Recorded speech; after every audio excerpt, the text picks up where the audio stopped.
Hi everyone, me again, Laszlo Montgomery. Welcome back to the Tea History Podcast, Part 7 today. Lu Yu, Lu Tong, and the Tang Dynasty are behind us now, and tea has hit the big time all over China.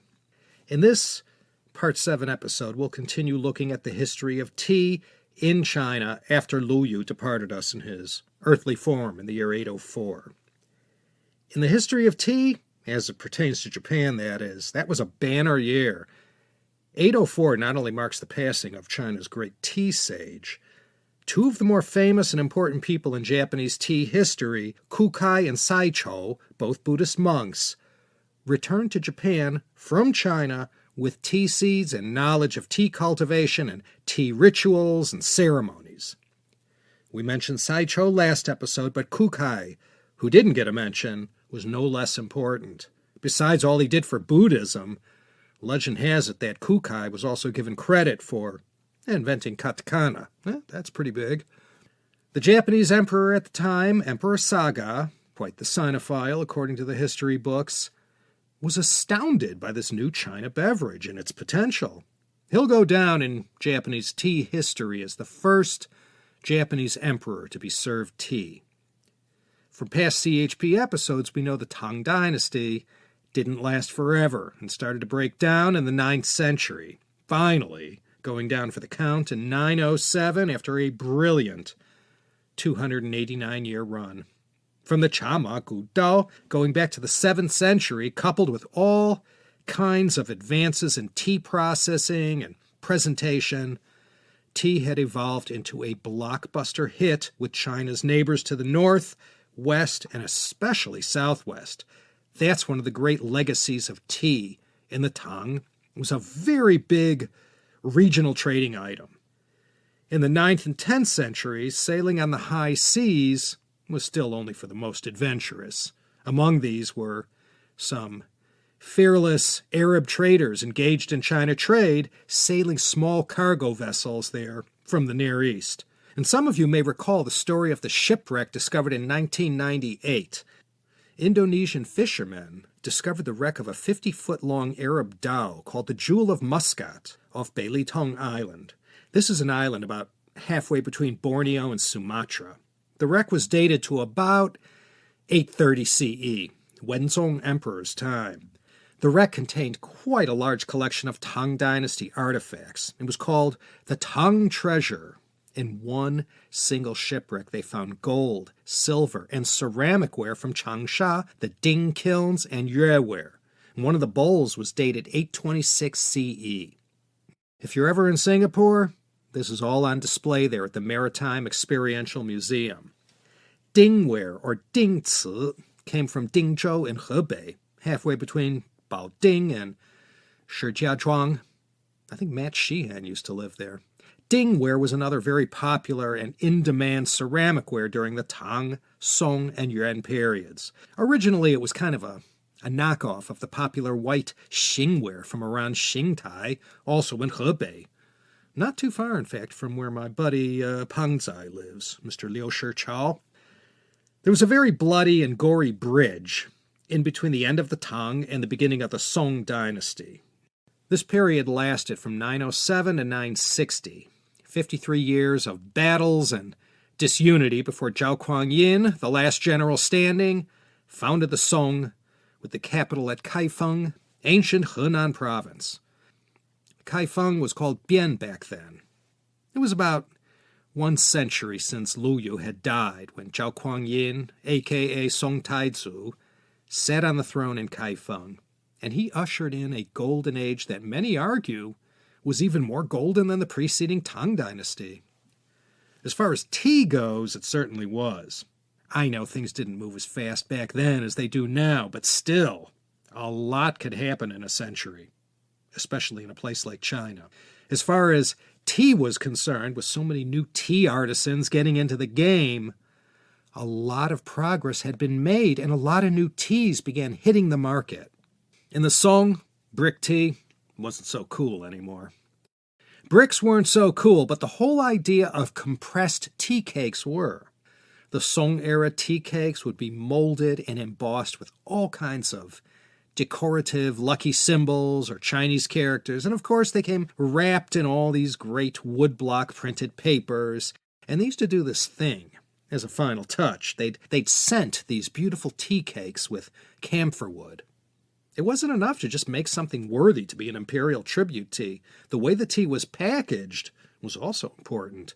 So like today's marketers, these tea masters would come up with all kinds of ways to perform that final touch, that final bit of elegance and refinement that screamed out that this tea was special. Even today, the packaging for some of these higher-end gift teas is really something else. So valuable were these compressed tea cakes that they actually became a de facto secondary currency. Besides the advances in these new molded and elegant tea cakes, perhaps one of the most defining aspects of Song tea history involved the introduction and popularity of what in Mandarin we call mocha, and in Japanese, matcha. This is powdered tea, leaves that have been dried, processed, and then ground down into a powder. This is how they did it in the Song. The tea, in its powdered form, was mixed with the water so that when you drank the tea, you consumed both the water and the leaves. It's totally different from steeping the leaves in your teacup or teapot. This is where the whisk took center stage in tea preparation. I'm sure most of you are familiar with this process, especially if you know about Japanese cha do or have seen a Japanese cha no yu tea ceremony. It's funny. It started in China, probably at the Song court, or at least in Kaifeng. Well, maybe down in the south, who knows. But when this style of preparing and drinking powdered tea got to Japan, they really took to it. They took to it so much that, even to this day, matcha or tencha is still very much alive and well and remains an integral part of the cha no yu. After the Song, mocha got left in the dust, and the Chinese went on to bigger and better things. This method of whisking the tea into a froth was called diancha. It was much more difficult than it looked. It wasn't like pouring water on an instant oatmeal. There was a whole art to it. So let's look at some of the characters like we did last time. In this episode, let's take a look at Cai Xiang, and we'll revisit our old friend Emperor Huizong. Some of you might remember that 4-part China History podcast series that covered this emperor's extraordinary life. One of the ways tea was so important was as a medium for all the northern Song artsy-fartsy types to discuss philosophy, create poetry, paintings, and ceramics. The ceremony, the rituals, and the meanings behind every move became so elegant and so stylized in the time of the Song. We'll look at Song teaware that was rather new and innovative compared to what was considered stylish in the Tang. Song ceramics are quite regular items up for auction at all the great houses, Sotheby's, Lempert's, Christie's, and others. These Song vases and teaware fetch millions. Why is that? It was because craftsmen during the Song took ceramics to new heights, driven by the importance of tea and what it meant to the Chinese people from the 10th to the 12th centuries. More of that later. Especially after Lu Yu, who made quite a fuss about the importance of the teaware you used. The brilliant craftsmen operating out of all the greatest kilns of the day took everything great that the Tang started and brought it to a new level of sophistication in design, materials, and firing. As far as tea becoming central to formal and everyday Chinese etiquette, the Song dynasty is when it went to even greater heights. Although it may have started to become widespread during the Tang, by the Song, normal rules of hospitality dictated you served your guests tea, and on certain holidays and other auspicious days, perhaps an ancestor's birthday, you served tea and even offered it up to your dearly departed. With tea now firmly inserted into the daily picture, it created an additional layer of li mao, or etiquette, to go with all of the other Chinese cultural niceties that had accumulated since Zhou Gong's time. Let's look at Cai Xiang first. He was the Lu Yu of his day. And I guess you could call him the Wang Xizhi of his day also. Y'all remember Wang Xizhi, China History Podcast, episode 96? So great was this man's calligraphy that the Taizong Emperor, Li Shimin, requested a copy of Wang Xizhi's most famous work, the Lanting Ji Xu, be buried with him in his tomb. Cai Xiang was, with Cai Jing of Huizong's time, one of the greatest calligraphers of his age, and some say the whole Song dynasty. He lived from 1012 to 1067, dying a year after the Battle of Hastings, to give you a little timestamp. The other three most famous Song calligraphers, always mentioned in the same breath with Cai Xiang, were Su Shi, Huang Tingjian, and Mi Fu. When talking about Song calligraphy, plenty of Chinese can rattle off the names Su, Huang, Mi, Cai. Cai Xiang came from present-day Putian in between Quanzhou and Fuzhou in one of the world's true tea paradises, Fujian province. He served as an official during the time of the Renzong Emperor. This was also the time of Ouyang Xiu, who we featured in episode CHP 71. Cai Xiang is most famous for his calligraphy and his work called the Cha Lu, the Record of Tea. This, along with the Cha Jing, the classic of tea, are among the most important of all the many tea treatises. The Cha Lu is divided up into two parts.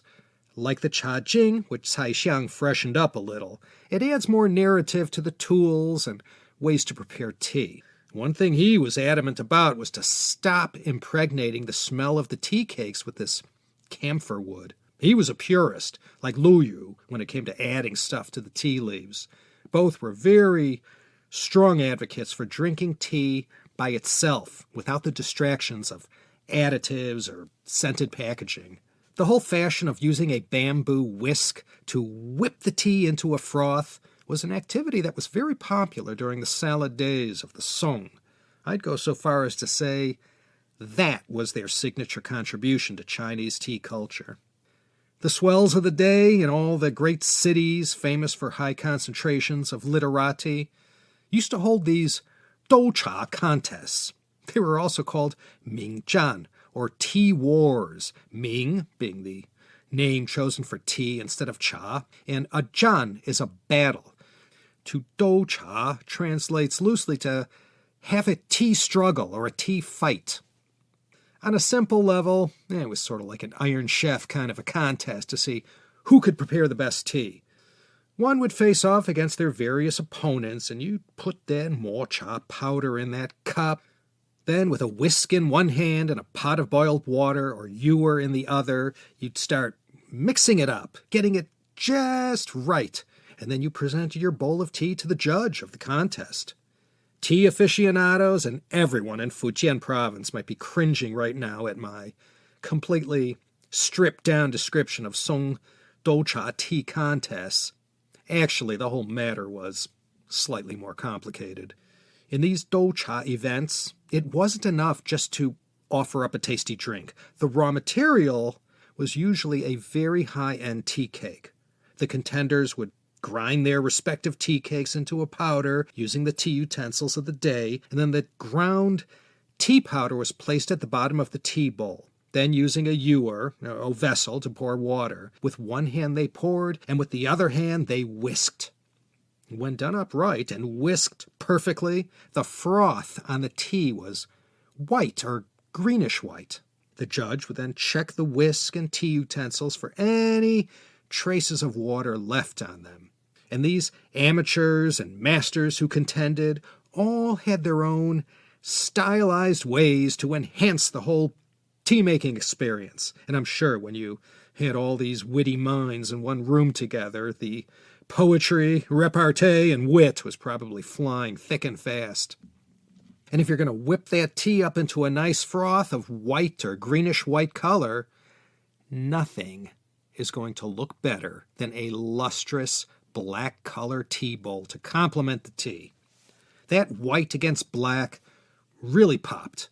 And to facilitate this, one of the calling cards of the Song Dynasty was born, and this was their black color jianware. It came from Jianyang in Fujian province.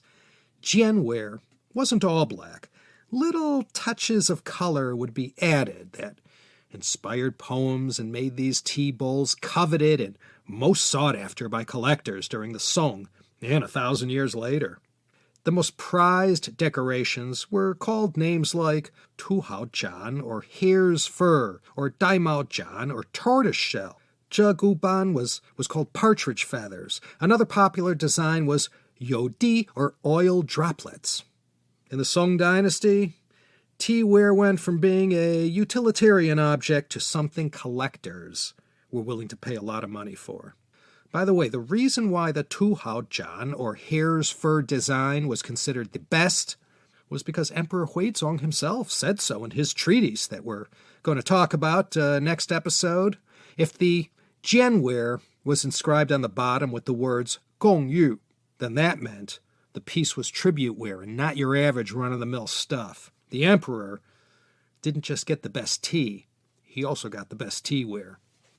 And just because you couldn't afford the finest jianware didn't mean you were excluded from enjoying this favorite Song Dynasty pastime. This doucha custom was popular with the masses as well as the swells. And when this jianware made it across the East China Sea and into Japan, it created a sensation.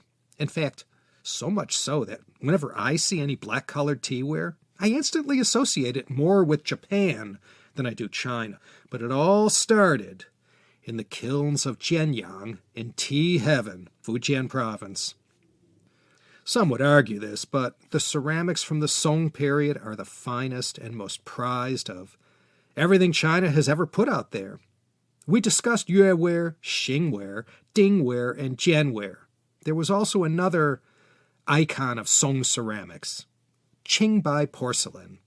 Song Qingbai porcelain. That was good stuff. It was almost translucent, but much less fragile than it looked. The color was a white or greenish white, as the name Qingbai suggests. Qing is green and Bai is white. Qingbai in the Song was the prelude to the Ming Dynasty blue on white and the Qing Guangcai that used multiple colors on a white ceramic canvas. There were many tea stories from the Song about these doucha events. Cai Xiang once faced off against the noted literatus and calligrapher Su Xuanyuan. In this story, Cai Xiang chose the better tea, but Su Xuanyuan brewed his tea with the more superior Zhuli water. Cai Xiang used an inferior but still top-drawer Huiquan spring water. And as the story goes, Cai Xiang lost the contest. Water, the mother of tea, could make or break your tea experience. There was a newcomer in town during the Song Dynasty. This was when Fujian province started wearing its crown as the producer of the greatest teas. Tea culture in Fujian got itself noticed during the Song. They originated the whole doucha custom that caught on in all the other provinces. Even Emperor Huizong, he loved to participate in these contests. This little bit of cha wenhua, tea culture, it all started in Fujian. In the time of the Northern Song, people began to notice the tea masters in Fujian did something special with their tea leaves. Tea bushes in Fujian aren't any different than the tea bushes in Sichuan. The terroir was different, of course, but in Fujian, they did things different. The tea-growing masters in Fujian are going to create a whole new category of tea called Wulong that is going to take the country by storm and become the preferred kind of tea of artists, literary types, and elites all over. Tea had gotten big enough in Song China where the government began to take an even more active role in the trade. The Cha Ma Gu Dao we discussed in previous episodes, the ancient tea horse road. Well, we saw how this trade route did so much to bring tea, Buddhism, and some elements of Chinese culture to the Tibetans and others beyond China's far west borders. But it was carried out on a very small scale, and though the job got done, it was very high cost, dangerous, and logistically inefficient. The geopolitical dynamic during the Song Dynasty called for a little more aggressive action by the government with regard to the tea horse trade. Do you remember from previous episodes, CHP 28 on the Northern Song Dynasty and the 4-part series on Emperor Huizong? One of the major headaches of the Song emperors, from Zhao Kuang-yin, the founder, all the way to Huizong, was that they all had to deal with a lot of aggressive and murderous barbarians surrounding them on all three sides. We remember that the Song government used old ways to humor the hordes surrounding them. They bought them off, married their daughters off to chieftains and khans, paid massive tribute, played one tribe off against the other, and used all kinds of ways going back to the Han emperors to try and keep everyone at bay. They were able to do this to some extent through trade and diplomacy. But in order to show they meant business, the Song military had to constantly be on alert and ready to carry out a show of force whenever these Tanguts, Jurchens, Uyghurs, Khitan, and Mongols too started getting designs on China. All of them were constantly probing China's sedentary soft spots, looking for some sort of advantage. The Song government badly needed these people of the steppes because of the demand for horses. During the Song, the need was greater than ever before in China's history. Foot soldiers were at a terrible disadvantage against mounted warriors. The government early on, in the reign of the Zhenzong Emperor, 997 to 1022, began to lay the groundwork for government intervention in the tea for horses trade. And even though this brick tea was made with the least desirable tea leaves and contained stems and was terribly bitter compared to the good stuff, the demand for this tea, bitter or not, from the Tibetans and other border peoples, was no less than the Song military's insatiable demand for their horses. That was a fair trade, I think. Tea for horses. Both sides had something the other wanted. Over time, they had established market prices for everything. About 130 pounds of brick tea, 59 kilos, got you one horse. This clean and honest business was quite a contrast with 8 centuries later when the British traders were engaged in the tea business. Most of the tea in Sichuan and Yunnan ended up being processed into this brick tea and shipped from Ya'an near Chengdu westward to Lhasa. But no matter how much tea they could pick, process, package, and transport to the Tibetans and others to the west, it wasn't enough. The Song needed hundreds of thousands of horses. 5 million pounds of tea, if they had that much production, at 130 pounds per equine specimen, yielded only 38,461.54 horses. So the people up in Mongolia, Manchuria, Qinghai, well, they didn't have this problem. That's why they couldn't be beat. The Song military was able to subdue the Tanguts of the western Xia for a while. But amongst the northern Song emperors, there was no Han Wu Di or Tang Taizong, no great warrior emperor to conquer these troublesome people to the north and to the west. But this trade in tea for horses at least kept the Song dynasty in the game. They could never get enough horses out of the Tibetans. And their enemies certainly weren't going to trade horses. You don't see the U.S. military selling F-22 Raptors to their enemies. Horses were the advanced weaponry of their day, so why should the Jurchens sell them to their rival to the south? But what the Song government was able to procure certainly aided in the preservation of the dynasty. I'm telling you, the Song horse purchasing department really cleaned the Tibetans out. Initially set up in 1007 under Zhenzong and institutionalized under Shenzong in 1074, the Tea and Horse Agency, based in Sichuan, was the Song office tasked to fight this losing battle. The reforms surrounding this office and how it was staffed and operated was one of the reforms championed by Wang Anshi. Remember him? We mentioned Wang Anshi before. He was the great reformer during the Song. 6 government-run horse markets were created and operated efficiently in the southwest of Sichuan to deal with their Tibetan counterparts. So tea, innocently enough, because people who came in touch with it loved it so much, continued to play a role in not only China's daily social life, but because of export demand, it brought income into the royal coffers that allowed the brilliant lights of the Song dynasty to keep burning bright. I think this is as good a spot as any to wind things down and call it a night. We'll keep this going next time with more Song Dynasty antics. Didn't get to the yuan this time. Not that there was a whole hell of a lot to say. But next time we'll get to that, as well as all the profound changes that will happen in the world of tea during the early Ming Dynasty.